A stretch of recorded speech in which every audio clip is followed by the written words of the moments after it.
టన్నులకు 20,670 కోట్లు 2 లక్షల రూపాయల వరకు రుణమాఫీ చేసిన ప్రభుత్వం మీరు ఎన్నుకున్న ప్రభుత్వం.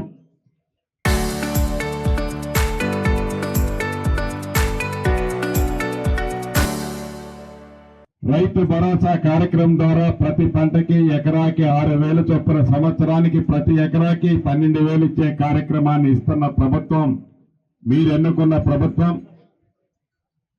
సన్న వడ్లకి మద్దతు ధరతో పాటు క్వింటాల్కి అదనంగా 500 రూపాయలు ఇస్తామని చెప్పి ఇస్తున్న ప్రభుత్వం మీరు ఎన్నుకున్న ప్రభుత్వం.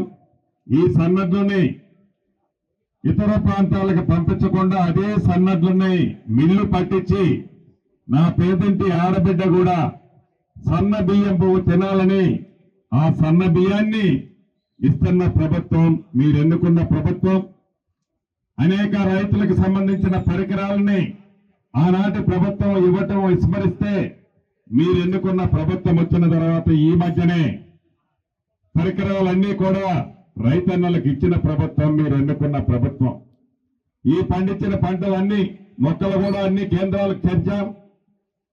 రెండో పంటకి వరికి సంబంధించిన కేంద్రాలు కూడా రాబోయే కొద్ది రోజుల్లో తెరుస్తున్నాం. రాష్ట్ర వ్యాప్తంగా పండించిన ప్రతి గింజని అది మొక్కలు కానీ ధాన్యం కానీ పండించిన ప్రతి గింజని కొంటామని చెప్పి కొనటమే కాకుండా కొన్న వారం రోజుల్లోనే వాళ్ళ ఖాతాలో డబ్బులు జమ చేస్తున్న ప్రభుత్వం మీరు ఎన్నుకున్న ప్రభుత్వం. వీటన్నిటినీ స్టోరేజ్ చేయాలి అంటే, రైతులు పండించిన పంటలను నిల్వ ఉంచాలి అంటే వాటికి గోదాములు కోల్డ్ స్టోరేజ్లు అవసరం ఉంది.